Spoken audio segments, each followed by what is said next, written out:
Rock on 2.1 KFMA's Beef Vegan presents. As I'm getting this ready here, I played Axl Rose because I think it's fitting because we were talking about Taylor Frankie. Oh, yes. Yeah. Taylor Frankie Paul being the Real Housewives, Real Mormon, Secret Lives of Mormon Housewives, whatever the case may be. Now, it's no secret that the key to great reality TV is train wrecks, people that are absolutely unhinged. Those are the people that we want to watch on air. That's how it is, right? Mm-hmm. Now, going into the casting of this year's Bachelorette, the Bachelorette and the Bachelor franchise has been on for 25 years. Yeah. That's insane. Yeah, my girlfriends are obsessed. Are they still obsessed? Yeah, they even texted their group chat being like, did you hear it was canceled? I'm like, oh, yeah, we were talking about it on the radio earlier. Yeah. Look at me, finger on the pulse. That's right. Because I said, hey, this is not looking good for this upcoming season. Beastradamus. But you know what? I can't even take credit for that because everyone saw this coming from a mile away. Considering that she has a criminal record, considering I was most kind of on the surface being like, why would she be the Bachelorette in a situation where it's not that she's damaged goods, because she's not, right? But you're talking like America's most eligible Bachelorette isn't atypically a woman who's twice divorced, 3 kids, 2 different dads, right? And you know, because that is basically a dating pattern that is problematic and not necessarily like she's the one, because she wasn't the one for the previous ones too. You know what I mean? So her choices have not been always stellar. I know you want to defend her, and you did. No, I don't. But I am suspicious of the Bachelorette franchise because this happened in 2023. That video was from 2023, 3 years ago. She's been on probation for 36 plus months. They filmed that entire season. Yes. And then right as she's promoting the season, she was at the Oscars promoting it. Yeah. Like all this money being poured into her to promote it.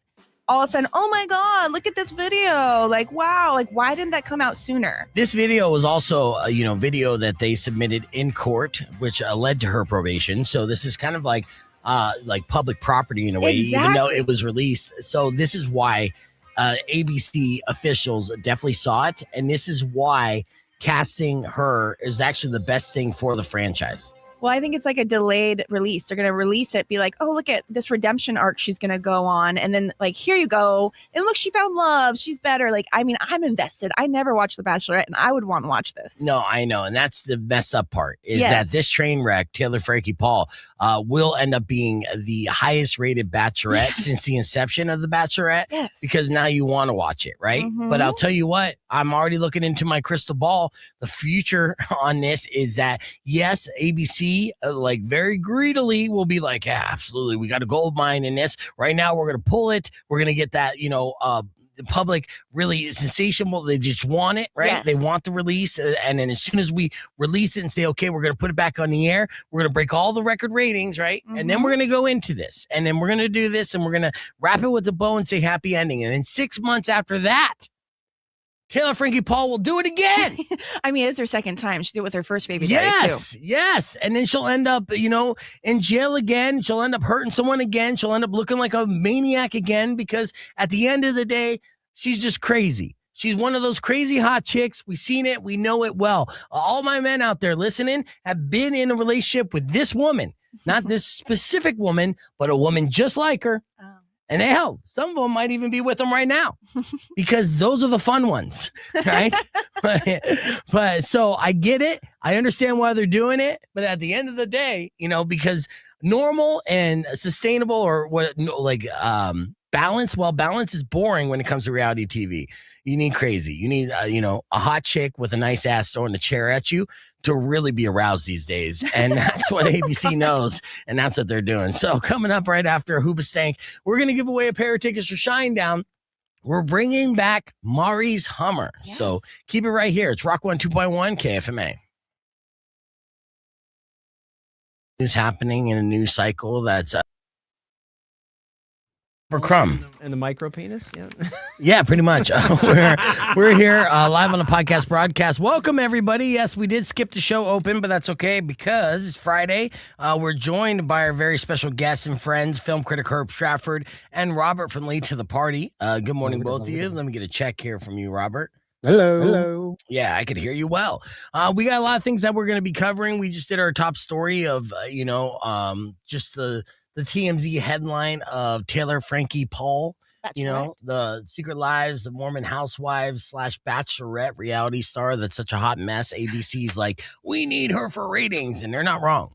But then, of course, there's a video that now has amassed millions of views of her just going full-blown psycho, throwing metal chairs and putting her ex-boyfriend in a headlock. And Mari's just like, I don't see the problem here, which is crazy. He must have deserved it. He must have said something. Right. He said something like, maybe you shouldn't drink so much. What? Out comes the knives.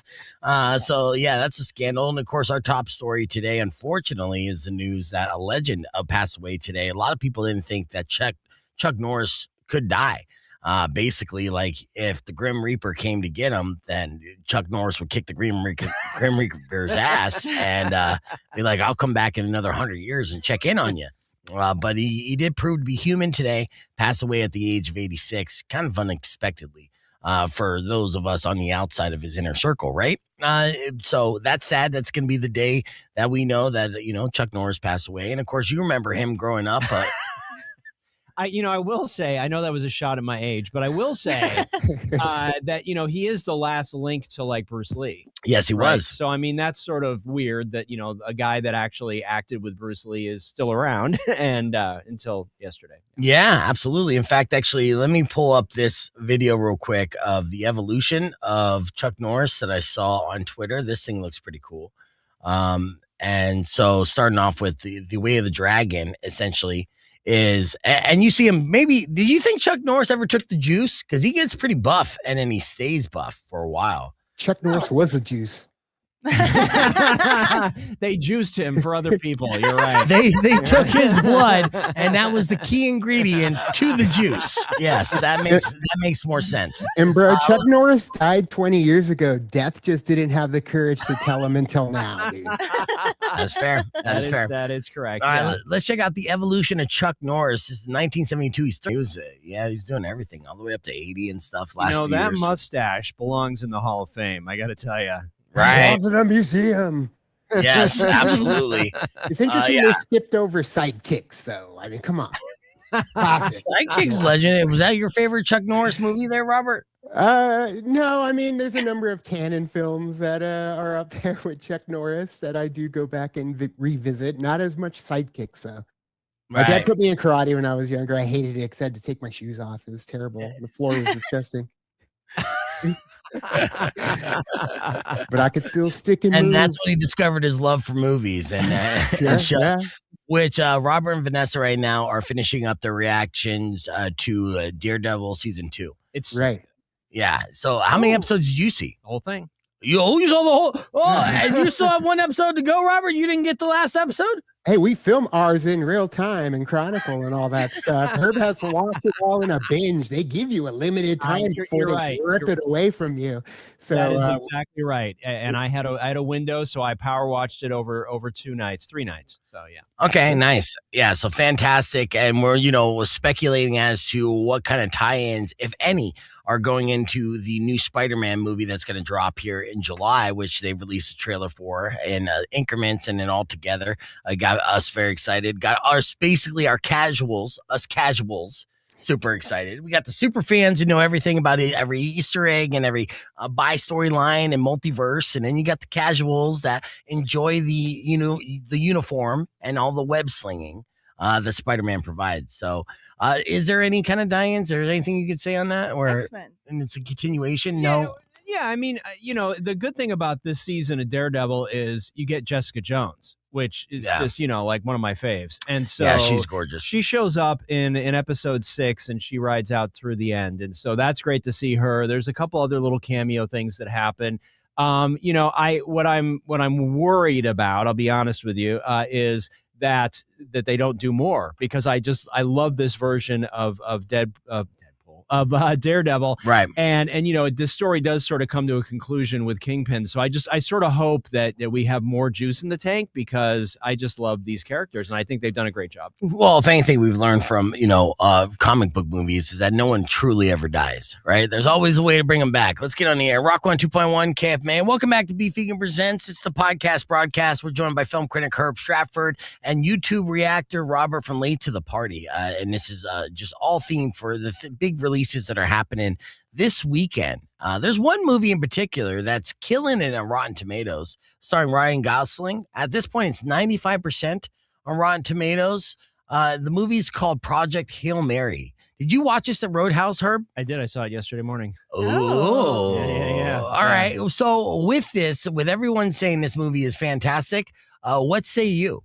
Tell me about Project Hail Mary. I would agree. I think it is fantastic. It is. It's a rare thing to get a science fiction movie that sort of crosses genres and is sort of appeals to everybody. Obviously, it appeals to the ladies because you got Ryan Gosling in it. Yeah.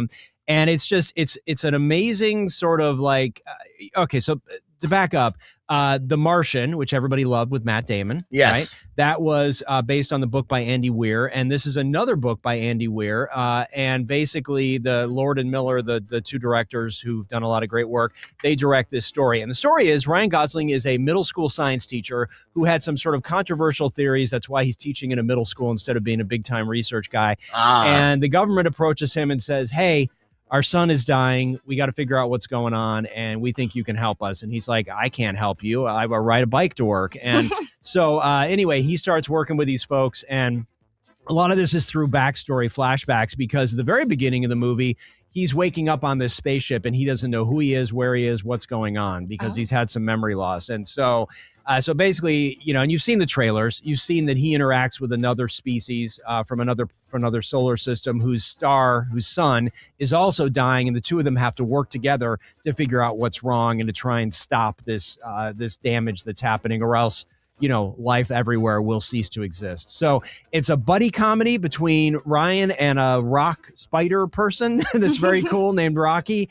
but also it's so much steeped in real science, which is part of the reason why I think The Martian was so great. Was not only Matt Damon, but it's like this was real. This was like, this could actually be happening. It's not total science fiction like Star Trek or Star Wars. It's actually rooted in what could be going on. And same writer too, right? Yeah. Was it the same process? Did he crowdsource this material like he did with The Martian? Because he famously, basically, The Martian was a story that was kind of built over the years, where he had, it was one of these forums, like a Discord or whatever, and he would upload pages, and then other people would be like, actually, what you're going to want to do is this, and this, as far as, factually the science behind it. And he tweaked it until it was the most accurate it could be. Do you do the same thing with this? And sadly, I don't know if that's the case, but clearly everybody, he's, all those folks now know him, right? Mm-hmm. And so he probably just talks directly to them. Yeah, he's like, let's go to my nerd pool. All right, yeah. So this is a lot of fun. I will say, don't drink a lot of beverages because it's 2.5 hours long. So you don't want to get up and go to the bathroom in the middle. Okay? Right. There's a very important note there. But it's really good. It's just like, I think it's one of the first great movies of the year. It's entertaining. It's fun. It's funny.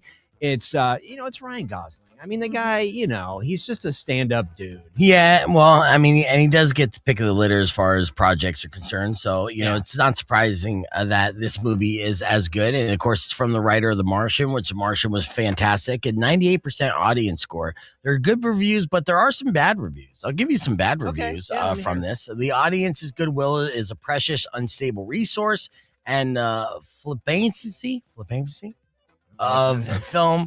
Pretentiousness is, I think, how it's. How do you say it?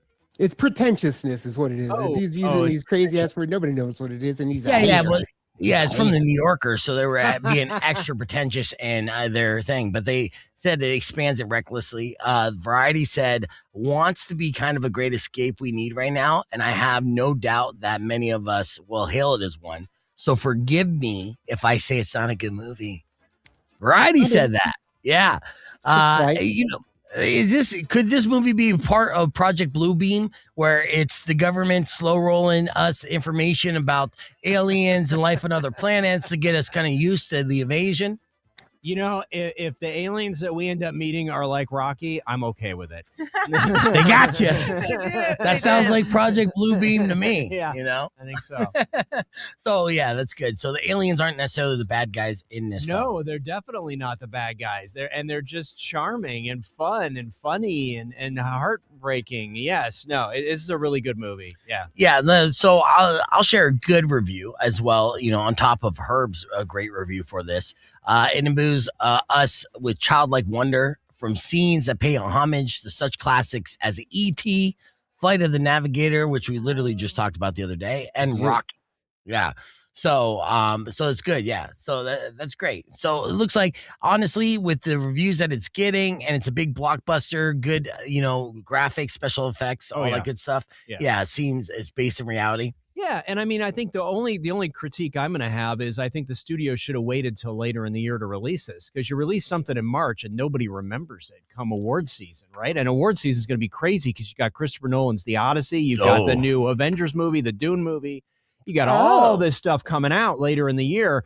But maybe they wanted to give it a little runway, a little bit of room to breathe, But I'm going to go see it again this weekend. I got to be honest. Yeah, here's a crazy thought. Maybe they wanted to make money, Like, that's the deal. Like, what else? They release the blockbusters now. And I also enjoy the fact that it's a 2.5 hour movie, because I'm of the belief that if it's a streaming movie, give me 90 minutes, right? Cater to my ADD.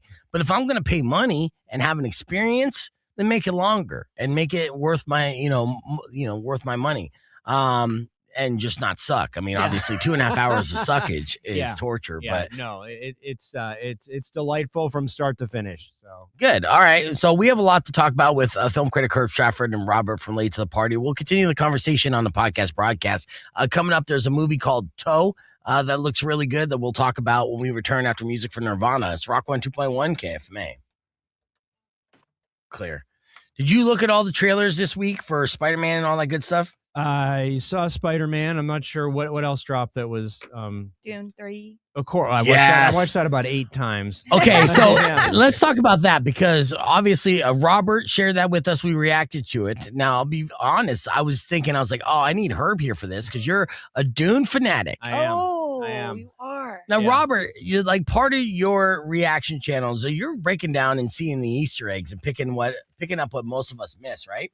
I mean, it depends. No, we're pretty much fish out of water, experiencing something for the first time with typically as little knowledge as possible. Granted, like MCU, it's hard to do that because we do pick up stuff from the many, many years that we've been watching it. But at the same time, my memory's shot, so I forget most of the stuff. So usually it's just us experiencing it in real time. We don't typically dissect stuff, but sometimes we notice things and we actually do get it right quite a bit.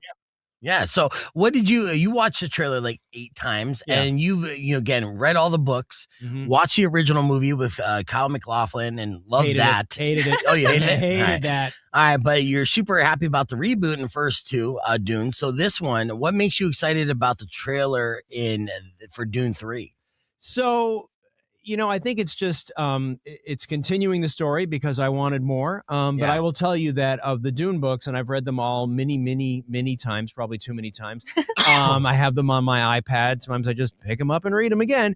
But for me, it's what we've seen up till now with the first 2 films is really the hero's journey, right? Because Paul Atreides is the hero. He gets his revenge on the people that killed his parents. He basically takes the whole planet of Arrakis on this, jihad, and he becomes, the emperor. But we don't have the real guts of the story, which Frank Herbert, the author, has always said is beware the charismatic leader, beware the hero. So Dune Messiah, and then to some extent the third book, Children of Dune, which is more about his children. The second book really shows Paul as a despotic ruler, and he's got all these plots against him trying to kill him. He is sort of lost control. This holy war is out of control. His sister is running this almost cult-like religion, and she is possessed. So, I mean, this is the dark stuff. This is the real meat of Herbert's story. It's not just all science fiction, flying ships and crazy stuff. This is like the human story. And that's what to me is so interesting to finally see what happens. My favorite book is the fourth book, but that's too weird to ever be filmed. So you think that'll be too weird to ever be filmed? So you think it's going to stop at doing 3, or do you know? So Villeneuve has said that he will not do any more movies. The fourth book, Paul's son merges with a sandworm and becomes a 3,500-year-old hybrid sandworm human. Ooh, cool. It's called God Emperor of Doom. Sounds like Human Centipede. I've read this book probably 15 times. It's my favorite. So they'll never make this because it's too weird. People would not see it, and I don't even know if they could. I don't know, man. Never say never when it comes to this. Especially with the age of AI. I mean, hell, shit. The thing is, a fan will probably make it for you. Yeah, and then you'll be able to see it and possibly love it. And hate it at the same time, just knowing that the industry that you know and love is dead and gone. I was very excited about the visuals. I'm excited for people to sort of continue that story. And of course, I'm on a lot of Facebook groups where people are just like, picking it apart and saying, oh, this is bad and that's bad and whatever. It's just like, you know what? It's Denis Villeneuve's version of this. It's not, you know what I mean? Frank Herbert didn't make this. It's like, you make your own damn movie if you want, like just enjoy what somebody did, and they had a ton of money and it won a lot of awards, and just deal with it. And it's one of 15 movies Zendaya's going to be in this year. So. I know. Yeah, but it's probably going to be the biggest. And that's the one takeaway that I got from the trailer, was just so massively blown away by the casting of this and the young Hollywood. And then also, then you feel old. You feel hurt like. Right? Where you're just like, all these kids, man, now they are the people. They are the A-list. And the ones that we grew up with, the DiCaprios, the Pitts and stuff like that, those are the grandpas. That's like Robert Redford. You know what I mean? Yes. It's Herb's Robert Redford. And so, that's the mind-blowing part of it. And I'm for it. I'm definitely for it, because once you watch somebody be dominate for 30 years, it's good to get a new, fresh face in the mix. Yeah. And as long as they're gracious about it, like I thought that it was very nice the way that DiCaprio didn't have a frown. DiCaprio didn't have a frown on his face at the Oscars, right? Mm-hmm. He was genuinely excited for Michael B. Jordan and, the things that happened, and that's good. Yeah, but to be fair, he was getting a hand job from his 25-year-old girlfriend during that time. During the time, Let's you just remember, he dumps them at 25. She has to be less than 25. No, this one's older. Yeah, she passed the age. Okay. He's maturing. Because we noticed now, so he's got to change up his MO. Yeah, he's got to keep it fresh. He'll still dump her before she's 30, though. I mean, he's not crazy. It's escalation. So, All right. And then I sent you, before we get into Toe, I sent you the a DM on Instagram. Did you get it? No. Oh, you kidding me? No, what'd you send me? I sent you the cast for the Challenge 42. Oh no, I didn't get it. What the heck? Yeah, man. Check your DMs, dude. Do you have me blocked? No, I don't. There it is. 2 days ago. Oh, whoops. All right, I see it. I'll pull it up right now. I see it. Robert, you watch the challenge, right? Yeah, we watched the challenge. Right. You do? Yes. Wow, yeah. I am outnumbered. You goddamn right you are. That's because it's a fantastic show. Where do you guys watch it, though? I can't even watch it. Well, now you're going to watch it on Paramount Plus. Yeah. I don't have that. Well, the one good thing about the monopoly that is happening all over the place is that MTV as a cable network has died effectively, right? And cable networks in general have lost their audience. So it's all about streaming networks. And so Skydance bought Viacom. Viacom owns MTV. And as they're consolidating the IP, there are certain projects they decided to keep. Right now, the challenge is on that to keep list. And it's smart because it's an IP of over 20 years of content that they have. And it's also low cost in a way that reality competition shows are generated. So you could manipulate budgets. Basically, it's a returning cast. So some of the older veterans you're going to pay more for, but then you could always incorporate rookies, as they say, at a lower rate. Yeah. So this cast, I'm a fan of for a couple reasons. First off, it's very veteran heavy. Yes. Yes, it is. And, the rookies that they have on there, they have a majority of the rookies are girls, hot chicks from reality shows. Okay. So let's break down the veterans for the females first. Cara Maria, over 16 seasons, 3 championships. She's a GOAT. Tori, who her and Cara are now friends. She's also a beast. Michelle from Survivor, former Survivor winner, very good. Nuri's probably the hottest chick on the cast, arguably. Sydney, who said she'd never return to the challenge last year. And it comes right back. Runs right back, which is great because she has a very snotty attitude and is great for reality TV. Adrian, who had an underdog story. Izzy, who has a smoke show. Cassidy, I told you, remember my crush on Cassidy for USA? Challenge USA 1? I was all about this girl. I made even a short, put it on YouTube, hoping she'd see it. Maybe she did and blocked me. Yeah. But that's one that I was just in real life, I would creep over.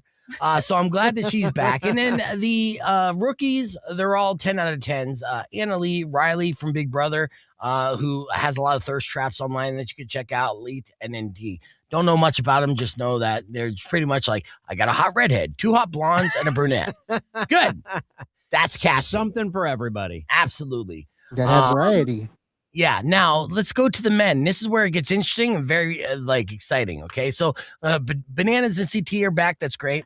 Brad's back. One last hurrah. Unfortunately, Brad is way past his prime. But considering we have the same surname, I still root for him. Real World San Diego. Mm-hmm. Corey's back, but then Nelson. Nelly. Yeah, Nelly T. Now Nelson, he got into a single car accident, a drunk driving accident. He fell asleep at the wheel. His car caught on fire. He was actually saved by an NFL player. This is a very crazy story. And he had his leg amputated. And considering he got in a car accident DUI, he was essentially canceled, but then he's an amputee as well. But since then, he has been able to turn his life around and learn to live life as an amputee and still be athletic, right? Bringing him back for the first time since then is that storyline that's going to be happening all season long. That's going to be fascinating. Well, and we've never really had somebody with that much of a disability on the show before. No. So it's pretty amazing. I mean, definitely Jordan has a disadvantage because of his hand, but right. I mean, this is a whole different game. Yeah. Yeah. You excited to see Nelly T back on the challenge, Robert? It's wild that Nelly's coming back because, they're going to give, everything they got in terms of games to the competitors. And a lot of them, I don't know how they're going to, get through it when it comes to, especially the long distance running that goes over days sometimes. So if Nelly can pull that off, it's a show of force, but it's going to come down to his determination and what he's willing to attempt and how he can show how badass he is doing it. Then I think it's going to be a good example. But other than that, man, it's going to be uphill fight for him.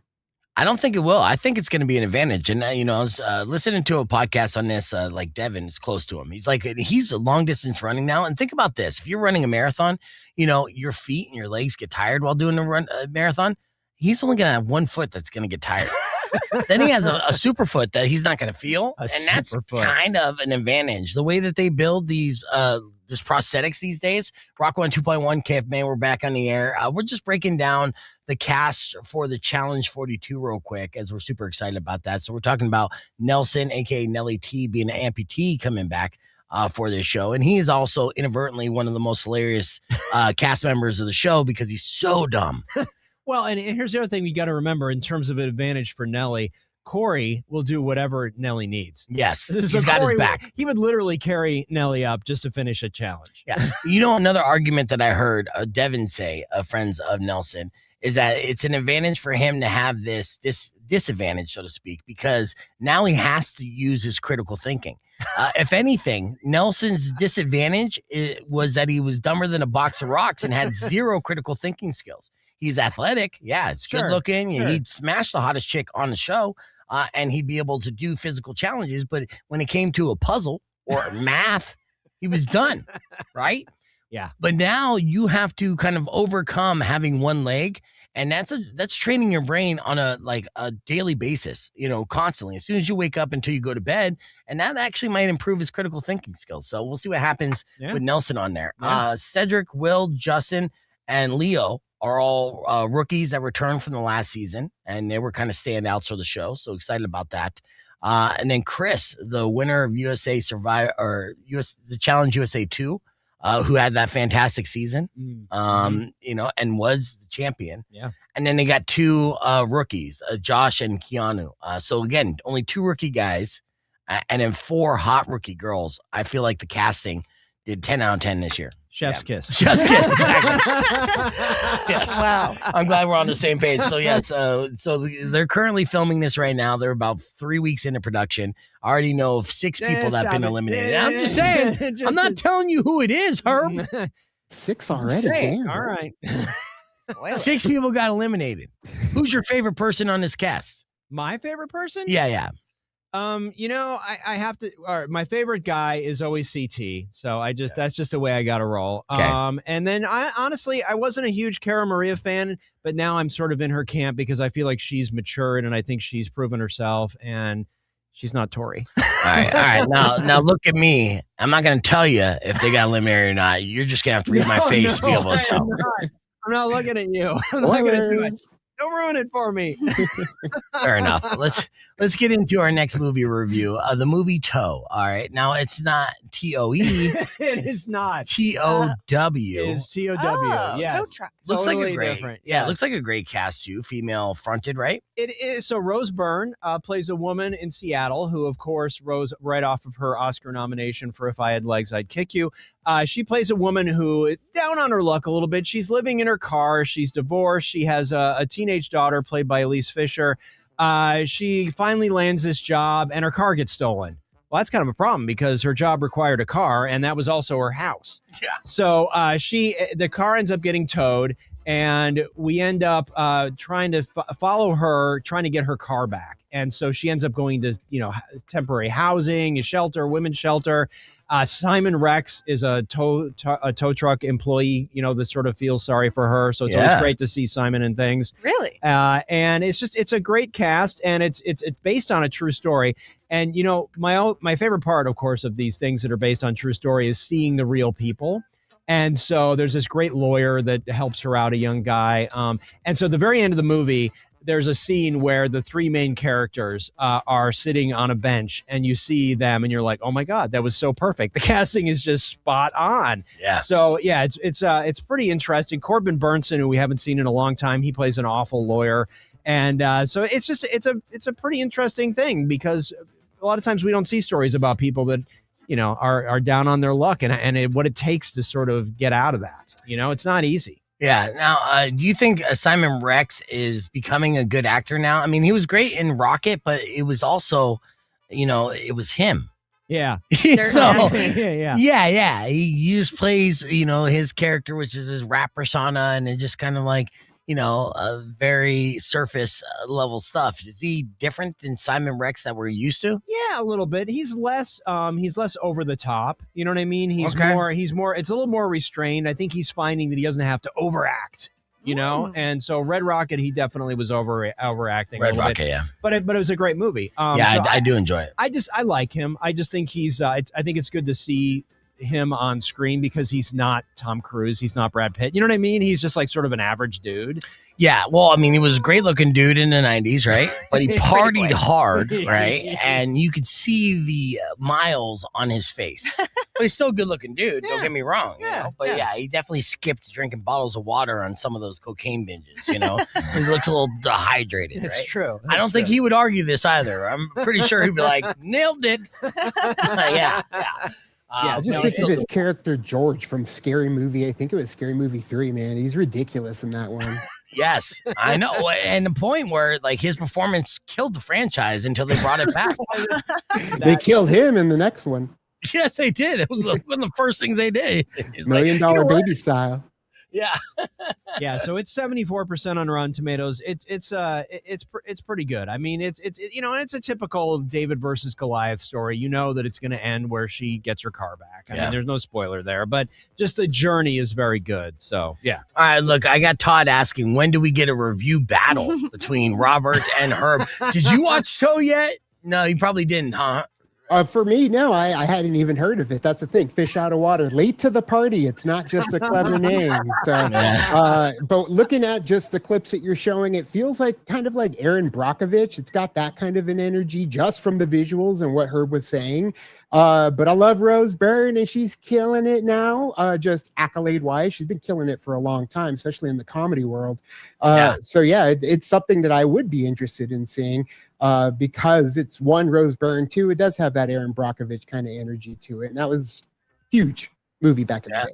And Demi Lovato, I mean, it's just like very interesting cast. Oh, now you got her attention, Demi Lovato. And Demi. Octavia. I mean, there's just this cast is sort of to die for. I mean, when you think about it. And Demi actually sings a little bit, which normally I would resist because I'd be like, oh, come on. Yeah. But it actually feels very appropriate when it happens. Okay. And, it's just, So, we don't need to battle it out, man. We're friends, right? And do a reaction. We'll battle it in real time. Yes, we can do that. Yeah, we should do that. That'd be fun. As friends, we battle here. That's what we do. Right? All right. We got more with film critic Herb Stratford and Robert from Late to the Party coming up next. And Be Vegan Presents, keeping the conversation moving on the podcast broadcast, youtube.com/BeVegan. Yeah, and I mean Todd's producing. He's the official producer of the show. So if he says battle, then I'll give you verbal weapons. Let's words. Yeah. Now we covered Toe. We covered Project Hail Mary. And then you know what? Let's talk about. Well, I guess we'll talk about the Billie Eilish doc. But actually, the Billie Eilish doc got bumped to May, so we won't talk about that. Yeah. Why is that? You think it's because of some of the backlash? No, I just think it's like they just figured out, like, look, Ryan Gosling's going to own the weekend for a couple weekends. And you're damn right he is. Out of it. So so that one got bumped. But I do want to say, if we're going to talk about streaming, Born to Bowl. This is a trip. This is a real trip.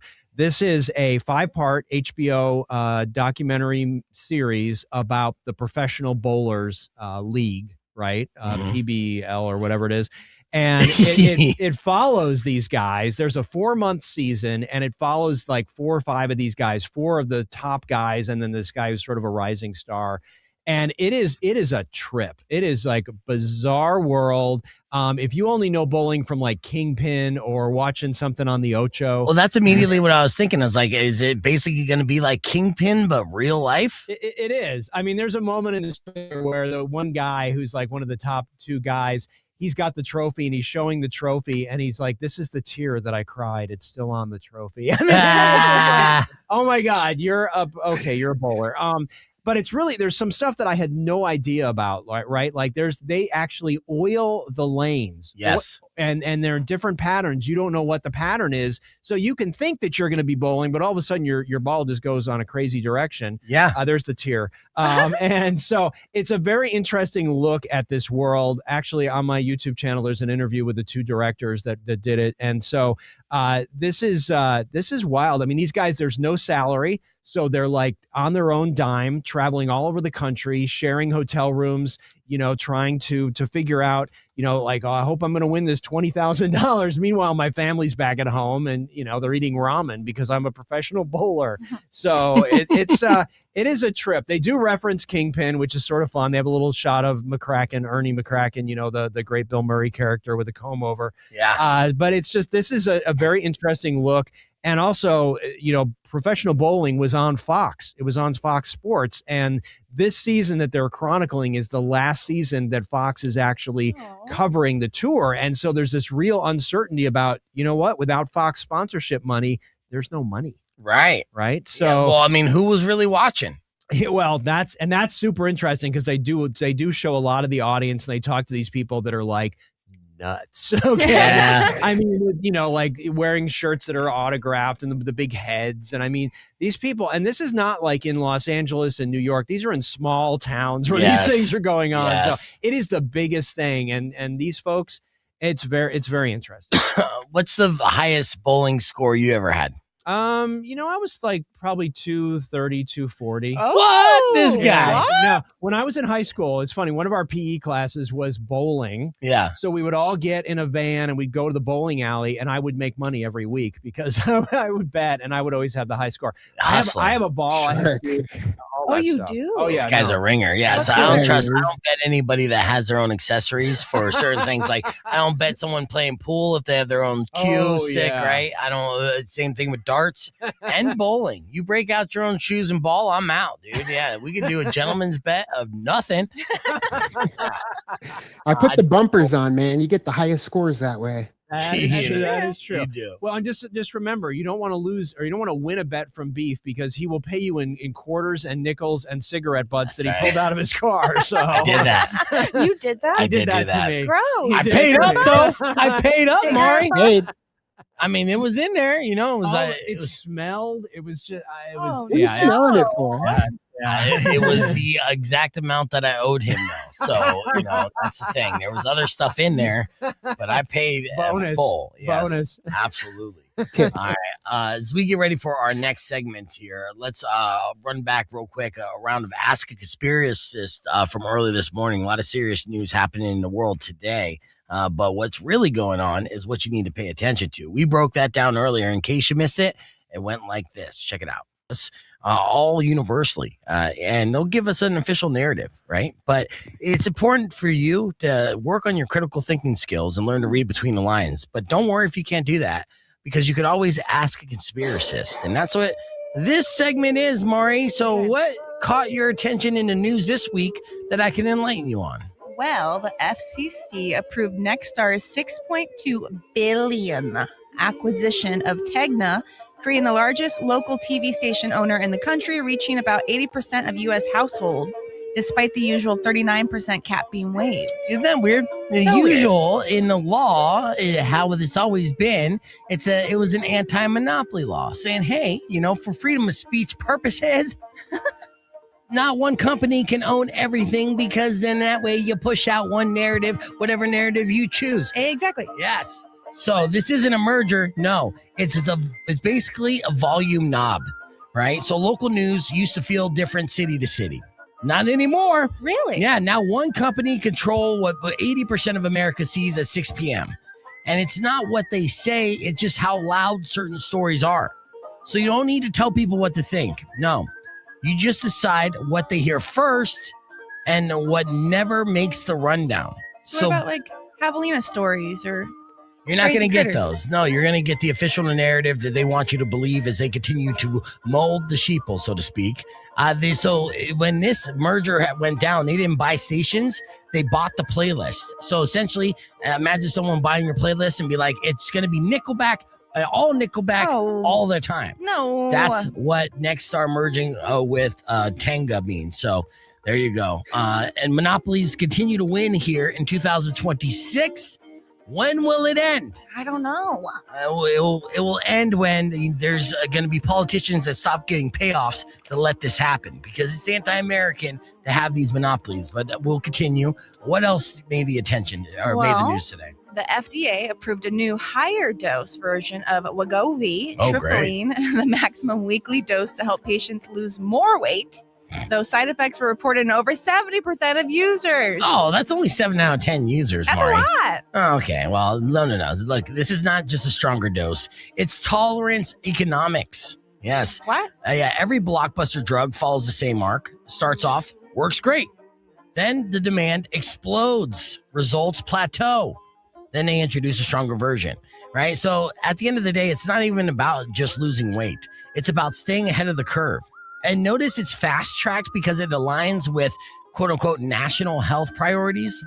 Oh. Yeah, that means the system isn't just treating patients, it's scaling solutions, right? So basically, it's not just medicine, it's version updates for your body. And the government's rolling it out, being like, hey, America, we fat, and we need to fix that because guess what? You don't have health insurance because you can't afford it. So, I mean, yeah, I don't. No, I know. That's America, all right? And that's another... thumbs up for monopolies. All right, one more story here, less depressing, but still real as can be. NASA. Yes. Love me some NASA. They are rolling the Artemis 2 rocket back to the launch pad for another attempt at sending astronauts around the moon after multiple delays caused by fuel leaks and system malfunctions. Isn't that weird that we have so many technical issues 60 years after we've already been to the moon and camped out there so many times? They want to be safe. Look, growing up, it's like I went to Rocky Point every spring break as a kid. It'd be like, oh, I just can't find a way to get back to Rocky Point now in my 40s. That's what it's like. No, it's not. No, it's very much like that, Maury. Now, as far as these rockets, they don't keep failing like this unless something's off, okay? So you delay once, okay. Twice, coincidence.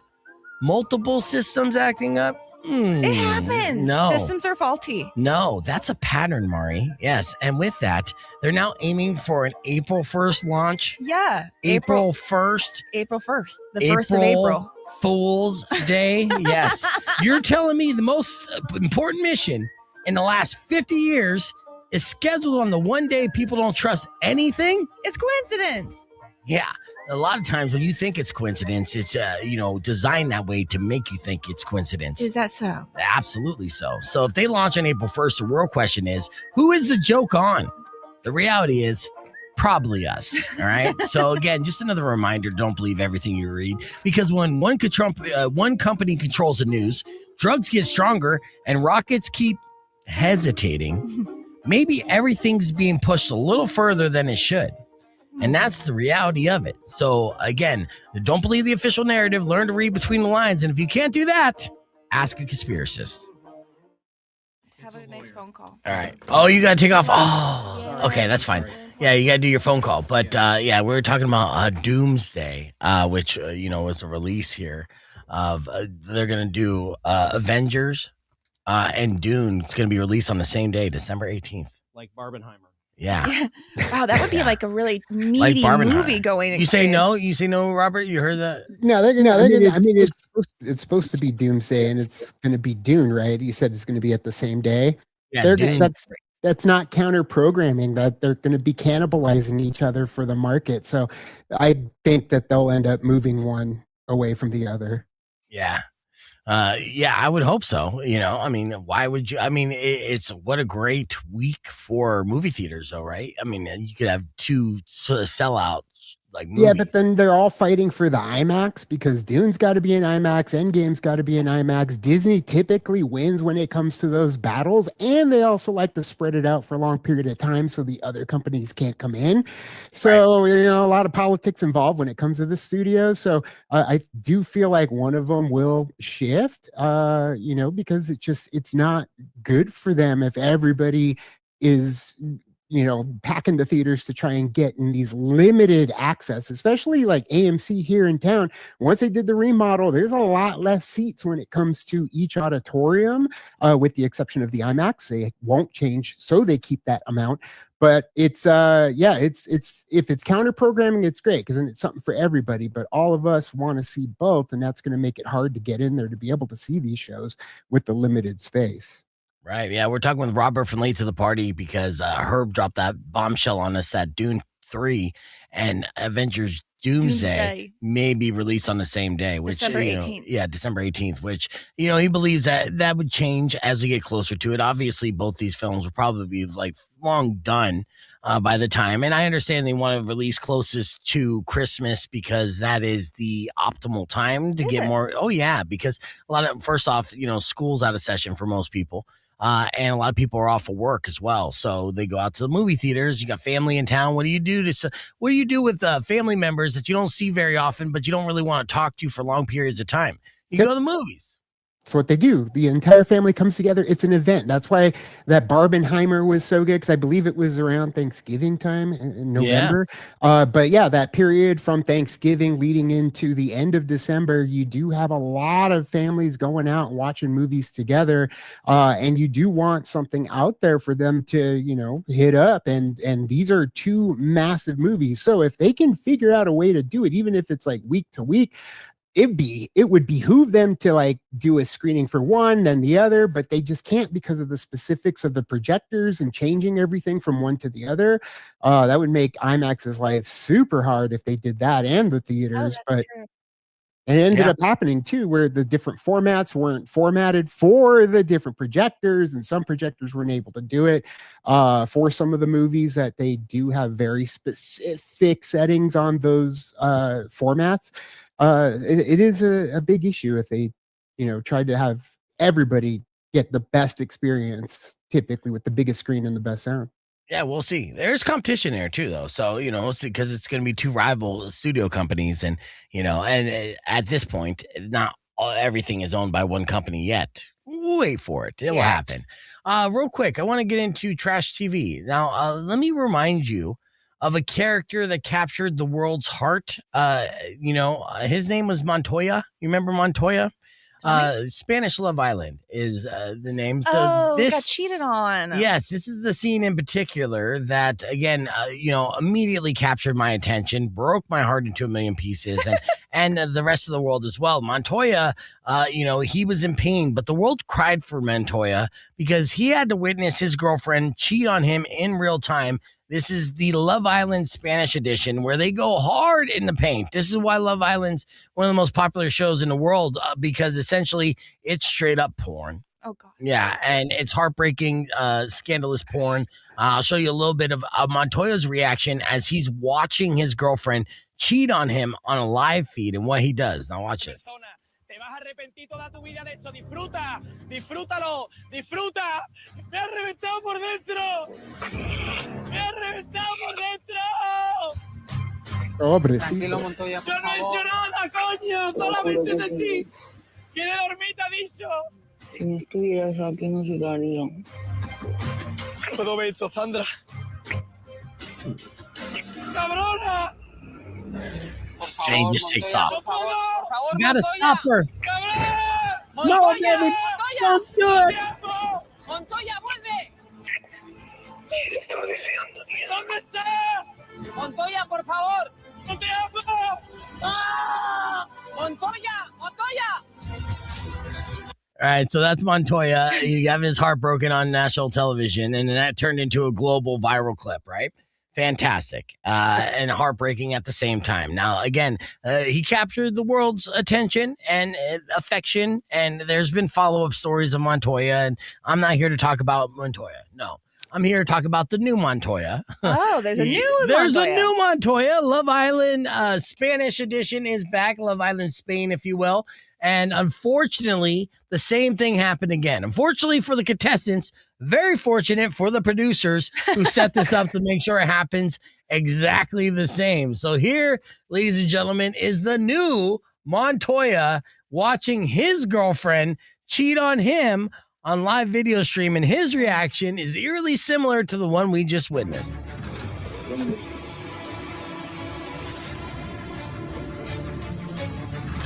Okay. They're all watching, by the way. They're like, oh, he's getting it. Oh, no. Oh, no is correct.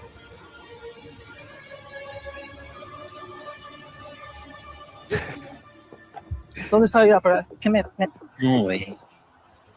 Silver, Silver, por favor, Silver. Ven aquí. Silver.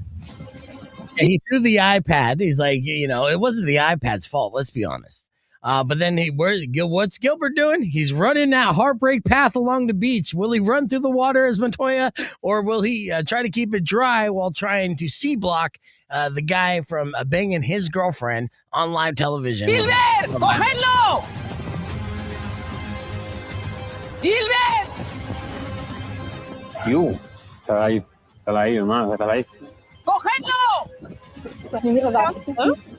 Yeah, I mean, it's about half a mile away. Oh, so they can run. Oh, yeah, they can run. I mean, if it worked before, it'll work again, right? Yo, niño. Está ahí. Say that again, Robert. ¿Dónde has ido? If it worked before, it'll work again. If it ain't broke, don't fix it. You said, Right, no, I know. Siéntate. Montoya and Love Island the first time was trending globally for like a month from that scene, right? And and we posted that. This Gilbert reaction, since he didn't scream and cry, not as like crazy as the first one, but still gets pretty crazy. Claudia. Claudia, no! Oh, no, he's finding her in the act. Uy, uy, uy, Yes. tú, pasan cosas ahí. Claudia. No. Claudia. Suéltame, suéltame. Claudia. Please don't. Oh, someone's trying to stop ¿Qué her. cojones Yeah. haces, Claudia? Primera hoguera. Primera hoguera.